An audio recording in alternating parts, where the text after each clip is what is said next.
Hey, Brickmaniacs, welcome back to another Designer Studio episode. I have Nathan Cragen joining me, Brick Squadron on Instagram. He designed the Bell X-1 Mach mini kit, so we're taking a little bit closer look at that. But first things first, Nathan, I don't know if anybody here at Brickmania has been able to meet you before, so it's an honor. Cool to chat with you. Tell me a little bit about yourself and how you became familiar with Brickmania. So I've always been into Legos since I was a little kid. I remember in junior high just Googling military Lego because I was always in the military or into military subject. My dad was in the military. And I remember Googling military Lego and we were always running across Brickmania. And we're like, oh, this is the coolest thing. I remember downloading some of Dan's free Panther instructions and then trying my best with all my multicolored Legos to make it. But just due to work and all that kind of stuff, it kind of dropped out of the radar for a little bit.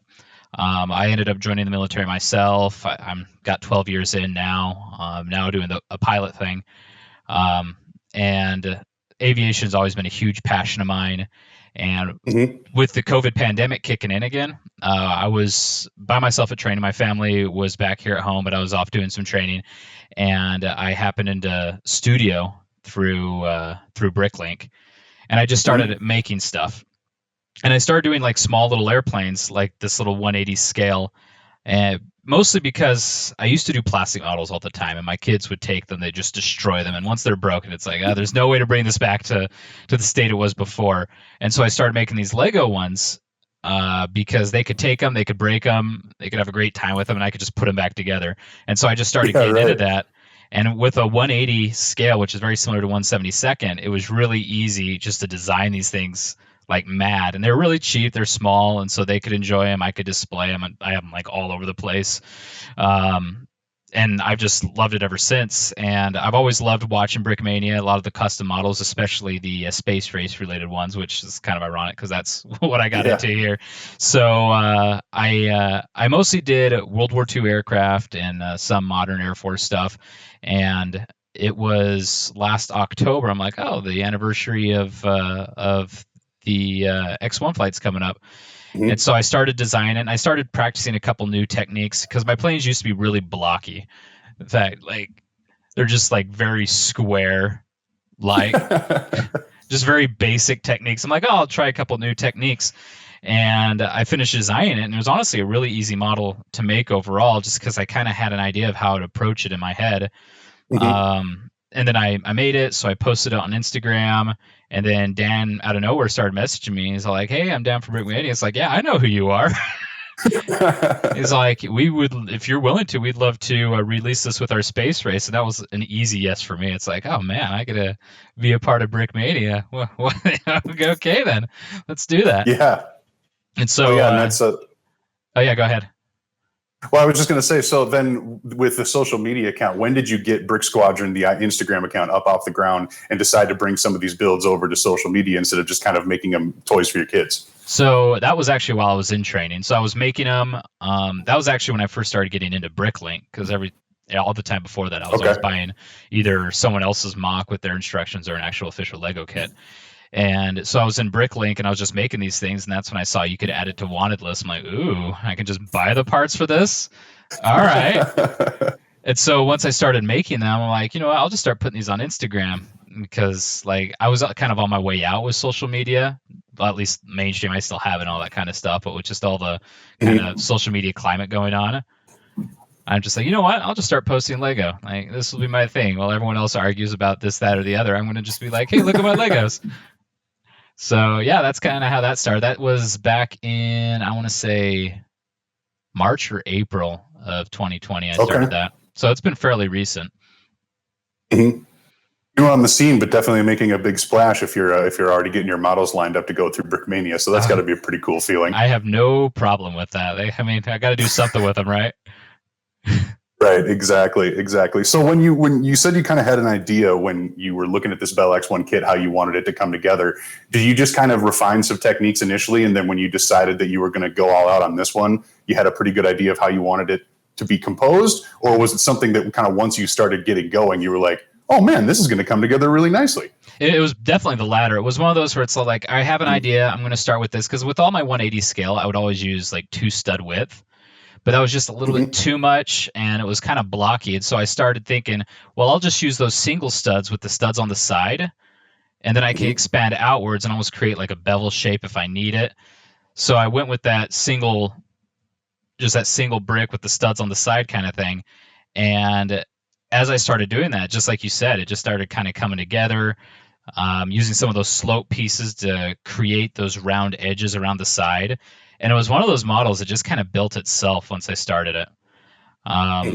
Just because I guess the X1 is shaped in just such a way that in 180 scale, it just worked out. Some planes, they're really hard to do in 180 scale. And I'm like, screw it. It's done. But this one is what it just, once I got the basic shape of the wings, honestly, this was the best part. This Lego vertical stabilizer piece, they have, and that's kind of what Jet started the whole idea. I forgot to mention that. I saw that little rounded piece going up. I'm like, that looks just like the X1 vertical stab. So I'm just like, yeah, we'll go with that. And like I said, it just from there, it just kind of built itself, and it was really awesome because, like I said, it was the first time I used the single stud fuselage technique, and I've been using that ever since with my 180 scale jets ever since, and they've been turning out awesome. Like another example of it, I'll grab my Thud that I just recently finished. Yeah, cool. So yeah, you could see how it's a single stud spine along the fuselage. But yeah, that's basically what got me into that design. And like I said, the X1 kind of jump started a new generation of aircraft for me, just because it's like, oh, I can make them that much more realistic to the width of their fuselage rather than just this blocky, squarey shape that looks like it was from like a 1980 Lego set.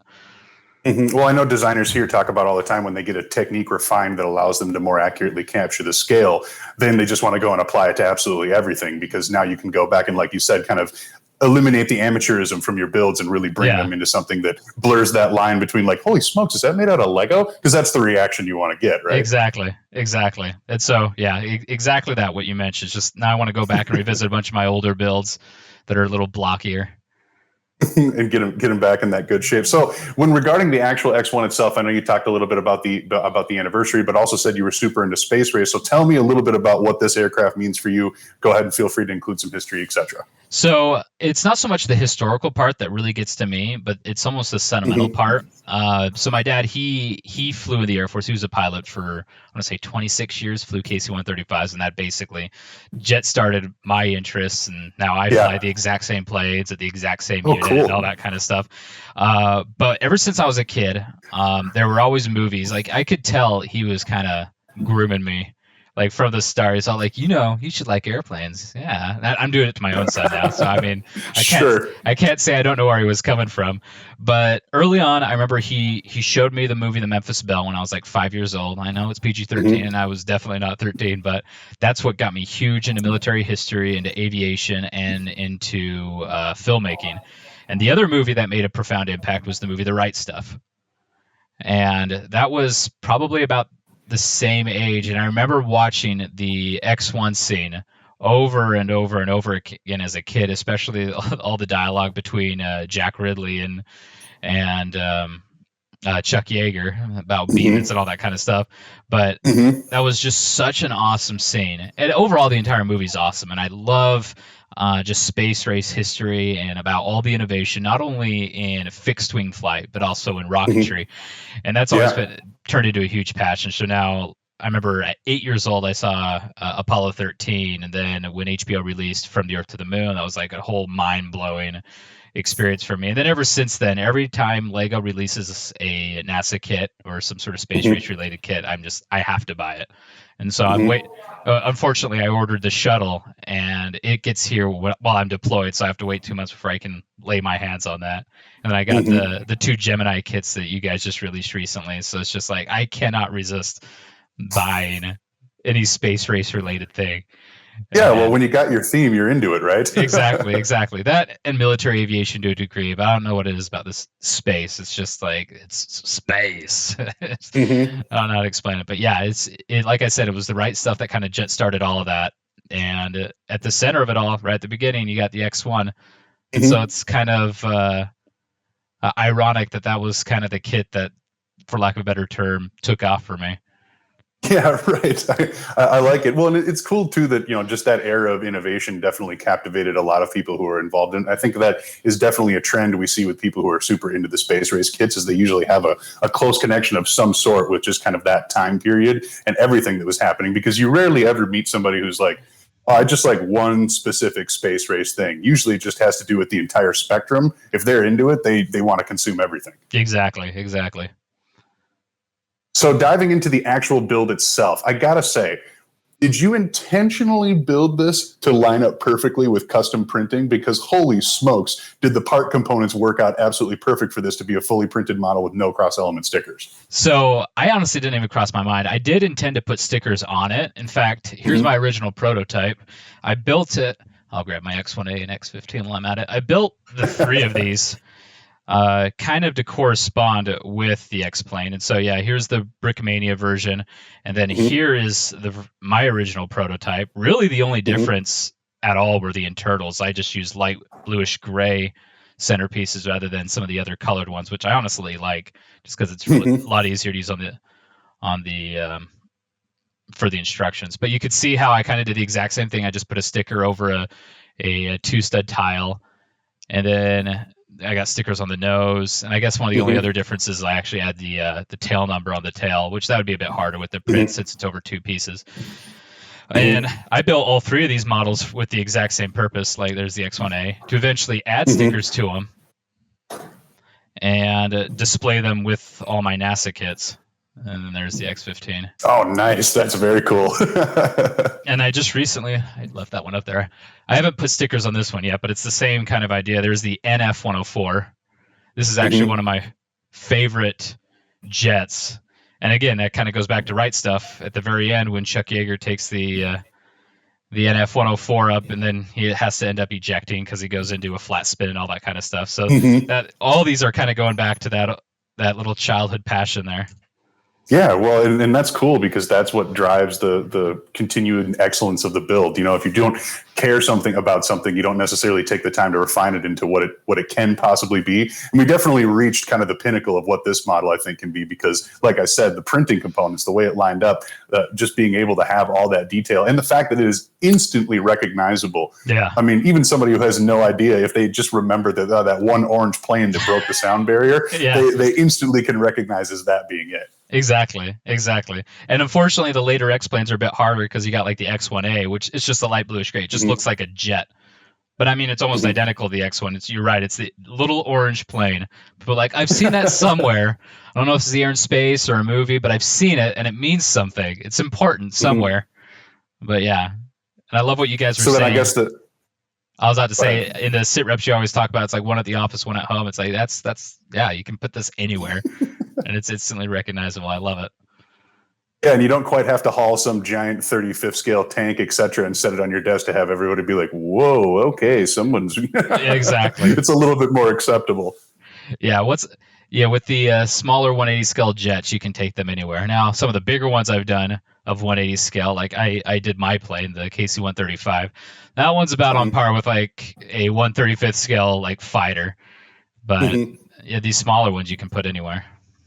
So, if I remember correctly, the X1 was launched out of a B-26, correct? It was the Bombay doors? B-29. Yeah. B-29, okay. The big one. So, I guess the question I got to ask then for everybody who picked up the 180th scale X1, are you going to have a B-29 in their future to be able to work with it? There's a huge temptation. So, if you're familiar with the B-29 itself, it eventually went on to become the KC-97. So they call it the double bubble because it's basically two B-29s stacked on top of one each other. And I actually did, for my old my unit, they used to fly KC-97s. And so it's very similar to the B-29, at least in the way the wings are and such, but the fuselage is slightly different. But this would be basically the size of a B-29. So it's not like outside the realm of possibilities to maybe design one of those in the future. Well, good. So, I think that'll make the internet happy knowing that there's at least a possibility. That's what we heard right away. Yeah. What the problem with this scale is engine cowling is incredibly hard to like get perfectly. So figuring out what I want to do with that would probably be one of the big hurdles. I mean, the vertical stabilizer, that's not too hard. That's basically the size of B-29 stab, maybe a little bit refining, but outside of that, yeah. Very cool. It's definitely not going to happen. Well, like I said, I think that makes people very excited. Anything else you want to cover either about yourself or this X1 mini kit before we put a wrap on this designer studio? Actually, if I could just show off my baby, if that's all right with you. So, sure, absolutely. While we're talking about Lego, my favorite design that I've done, and I got to plug it because I mean it's the airplane I fly. So, so KC-135, baby. This is like when I started designing Legos, this was the goal. I needed to build a 135 just because this is what my dad flew. This is what I fly. So yeah, I just had to show it off because at this scale, it was pretty hard to pull off to get all the angles because it's very recognizable. I mean, it's very similar to the Boeing 707. I mean, it does have its differences, but it's very similar in the basic shape and design. But yeah, it looks pretty solid too. Like it'd be good and swooshable. Yeah, it's definitely swooshable. If you're familiar with the 787 Lego design, I kind of took some of their techniques of using Technic brackets to do the wing sweep, just because the wings are so heavy that using just like hinges or something just wouldn't work out. So that's kind of one of the things I did. It's definitely swooshable. It doesn't get stuck in my cord. Yeah, you can. Well, and that scale itself is really good for the playability aspect of something like that. It's kind of like why tanks work so well in 1/35 scale. Aircraft in 1/80 scale. If you do want to hold it and swoosh it around, you can still build those bigger planes and not feel like you got to fly it like this. Yeah, the hopeful goal is to eventually build a display stand and throw like an F-35 or something on the boom, like he's actively being refueled. Probably put like Hill Air Force Base markings or something on it. Yeah, that would be really cool. But yeah, I just had to show it off because, like I said, that's my baby.